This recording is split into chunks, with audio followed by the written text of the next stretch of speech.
अस्सलाम वालेकुम to all of you. Welcome to solve with Naeem. मैं हूं आपका मेंटोर नईम अंजुम और आज की क्लास के अंदर हम डिस्कस करने जा रहे हैं मल्टीप्लिकेशन ऑफ मैट्रिसेस, यानी कि मैट्रिक्स को कैसे मल्टीप्लाई किया जाता है, किस तरह से मल्टीप्लाई करेंगे, और दूसरी बात कौन कौन से ऐसे मैट्रिसेस हैं जिनको मल्टीप्लाई किया ही नहीं जा सकता। तो आज हम दोनों कंडीशंस को यहाँ पे डिस्कस करने वाले हैं। तो बहुत शॉर्ट सी वीडियो है, कंप्लीट देखनी है और वीडियो कंप्लीट देखने के बाद आई एम श्योर दैट कि आपको मैट्रिसेस की मल्टीप्लिकेशन फिंगर टिप पे याद हो जाएगा। तो चलिए आज की क्लास करते हैं शुरू।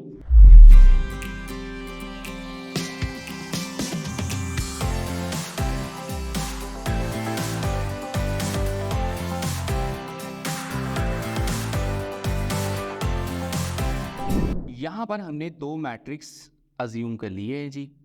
ये हमारे पास इसके एलिमेंट्स हैं जी। एक मैट्रिक्स हमारे पास डी है और इसके एलिमेंट्स ले लें जी, वो 0 1 2 एंड 3। सिंपल। हमने 2 by 2 के दो मैट्रिसेस अज्यूम किए। हमारे पास इसका ऑर्डर क्या है जी, 2 by 2, और इसका ऑर्डर भी हमारे पास 2 by 2। ठीक है जी। सबसे पहले हमने एक चीज़ को नोटिस करना है कि हमने किसी भी मैट्रिक्स को मल्टीप्लाई करना है। मल्टीप्लाई करवाने से पहले हमें पता होना चाहिए ये मल्टीप्लाई होते भी हैं कि नहीं होते। तो ये मैट्रिक्स तो मल्टीप्लाई हो रहे हैं, तो इसकी क्या रीज़न है? इसकी रीज़न ये है कि आपके पास जो फर्स्ट मैट्रिक्स है उसमें आपने इस नंबर्स को देखना होता है। आपके पास जो फर्स्ट मैट्रिसेस है उसमें आपने इस रो में जितने एलिमेंट है उनको चेक करना है, और जो सेकंड मैट्रिक्स है उसमें फर्स्ट कॉलम में जितने एलिमेंट्स हैं आपने उनको आइडेंटिफाई करना होता है। अगर मैं दूसरे अल्फाज में बात करूं तो फर्स्ट मैट्रिसेस में नंबर ऑफ कॉलम और सेकंड मैट्रिसेस में नंबर ऑफ रो अगर ये सेम है तो मैट्रिसेस को मल्टीप्लाई करवाया जा सकता है, और अगर ये सेम नहीं है तो मैट्रिसेस को मल्टीप्लाई नहीं करवाया जा सकता। हम इसको मल्टीप्लाई करवाते हैं जी। सबसे पहले हम लिख लेते हैं जी ए बी। इसका मतलब है ए बी से मल्टीप्लाई हो रहा है। ए मैट्रिक्स लिखा हुआ है, सबसे पहले ए मैट्रिक्स के एलिमेंट लेंगे 2 2 4 एंड 0, और देन हमारे पास बी मैट्रिक्स है, हम बी मैट्रिक्स के एलिमेंट्स ले लेंगे 2 एंड 3। अब हमारे पास एक मेन चीज़ है कि हमने इसको किस तरह से मल्टीप्लाई करवाना है। तो मैट्रिसेस की बहुत ही स्पेशल मल्टीप्लिकेशन होती है कि इसको मल्टीप्लाई कैसे करवाएंगे। सिंपल नहीं है कि जैसे हम न्यूमेरिकल चीज़ें लेते हैं और सिंपल उसको मल्टीप्लाई करवा देते हैं। तो ये मल्टीप्लिकेशन वैसी ही है, लेकिन इसके कुछ स्टेप्स हैं। कैसे करेंगे? आपने इन एलिमेंट्स को देखना है जी। ये हमारे पास 2 एलिमेंट्स हैं, और इन एलिमेंट्स को देखना है, ये भी हमारे पास 2 एलिमेंट्स हैं। फर्स्ट एलिमेंट को फर्स्ट एलिमेंट के साथ मल्टीप्लाई करवाना है, और सेकंड एलिमेंट को सेकंड एलिमेंट के साथ मल्टीप्लाई करवाना है। मल्टीप्लाई करवाने के बाद जो आंसर आएंगे उनको आपस में ऐड कर देना है। प्ले करवा दिया। अब सेकंड को सेकंड वन के साथ करवाएंगे, 2 मल्टीप्लाई बाय 2। ब्रैकेट हमने लगा दी कि ताकि हमें पता चले अलग अलग जो मल्टीप्लिकेशन है इसमें प्लस माइनस अगर आ जाए तो तब भी ब्रैकेट बहुत ज़रूरी है। और हमने दोनों एलिमेंट्स को क्या करवाना है, ऐड करवा देना है जो आंसर आएगा। अब सेकेंडली फर्स्ट रो को हमने फर्स्ट कॉलम के साथ मल्टीप्लाई करवाया, देन फर्स्ट रो को सेकंड कॉलम के साथ भी मल्टीप्लाई करवाएंगे।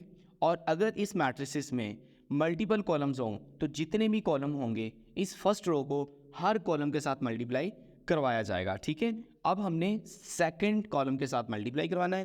पहला एलिमेंट 2 है और यहाँ पर भी फर्स्ट एलिमेंट 2 है, तो 2 1s are 2, तो ये इस फॉर्म में पहले हम लिखते हैं। फिर हम सिंपल ऐड करेंगे एंड सेकंड एलिमेंट को सेकंड एलिमेंट से मल्टीप्लाई, 2 मल्टीप्लाई 3।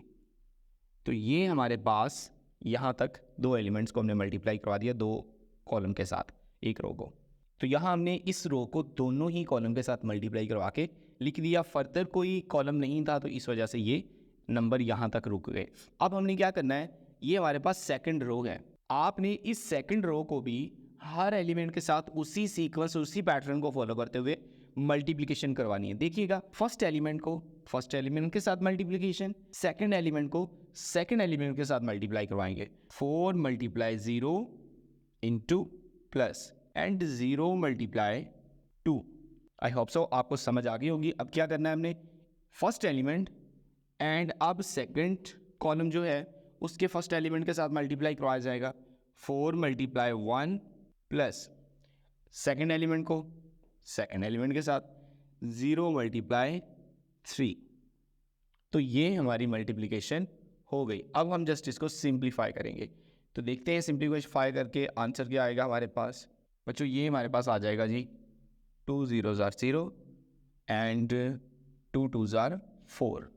यहाँ हमारे पास 2 1s are 2 plus 2 3s are 6, ये 4 zeros are 0, 2 zeros are 0, ये 0 प्लस 0, और यहाँ हमारे पास 4 1s are 4 plus 3 zeros are 0।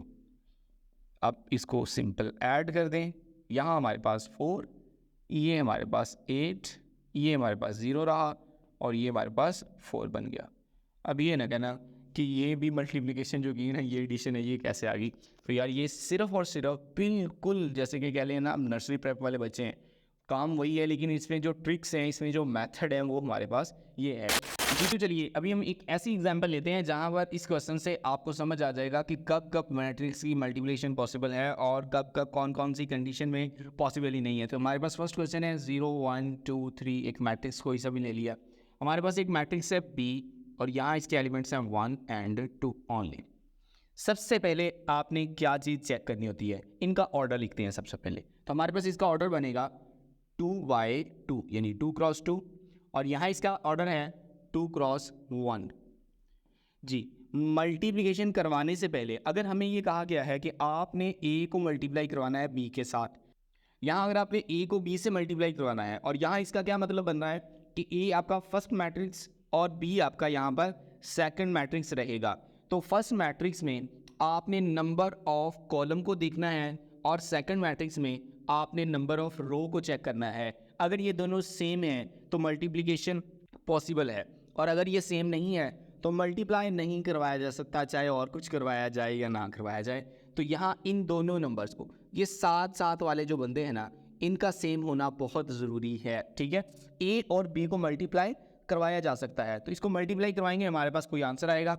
Late यहाँ पर मल्टीप्लाई करवा लेते हैं जी, 0 1 2 3 एंड हमारे पास है जी 1 and 2। मल्टीप्लाई करवाएंगे, क्या आंसर आएगा जी, 0 को फर्स्ट एलिमेंट को फर्स्ट एलिमेंट से मल्टीप्लाई करवाएं, 0 1s are 0, 1 को 2 से मल्टीप्लाई करवाया, 2 1s are 2, 2 को 1 से मल्टीप्लाई करेंगे, 2 1s are 2 एंड 3 को 2 से, 2 3s are 6। तो हमारे पास ये आंसर रहेगा 2 एंड ये हमारे पास आ जाएगा 8। तो ये देखिए हमने मल्टीप्लाई करवाया, मल्टीप्लिकेशन हो भी गई और आंसर भी आ गया।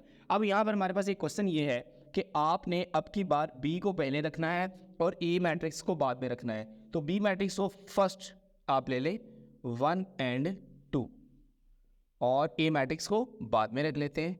हमारे पास ये A मैट्रिक्स आ गया जी। तो मल्टीप्लाई करवाएं जी, करवाते हैं। या हमने 1 को मल्टीप्लाई करवाना है 0 के साथ, यानी फर्स्ट एलिमेंट को फर्स्ट एलिमेंट के साथ। ये सेकंड किधर जाएगा भाई, ये सेकंड को मल्टीप्लाई नहीं करवाया जा सकता, यानी इसके पास कोई और है ही नहीं ऐसा एलिमेंट कि जिसके साथ इस नंबर को मल्टीप्लाई करवाया जा सके। तो यहाँ अगर ऑर्डर आप चेक करें, इसका ऑर्डर है हमारे पास 2 क्रॉस 1 और इसका ऑर्डर है 2 क्रॉस 2। तो ये एलिमेंट्स सिमिलर हैं क्या, ये एलिमेंट तो सिमिलर ही नहीं आ रहे, यहाँ पर 1 है और यहाँ पर 2 आ रहा है, तो मल्टीप्लिकेशन पॉसिबल नहीं है। तो ये वो कंडीशन थी जो आपने सबसे पहले चेक करनी है, आइडेंटिफाई करनी है कि किन मैट्रिसेस को आपस में मल्टीप्लाई करवाया जा सकता है और किन मैट्रिसेस को मल्टीप्लाई करवाया ही नहीं जा सकता। आई होप सो कि आपको ये क्लास बहुत पसंद आई होगी। मैंने शॉर्ट सी वीडियो, शॉर्ट सी एग्जाम्पल इसलिए लिया है ताकि आपके कॉन्सेप्ट्स क्लियर हो जाएं। मिलते हैं नेक्स्ट क्लास में, तब तक अपना ख्याल रखिएगा। Stay motivated and keep learning.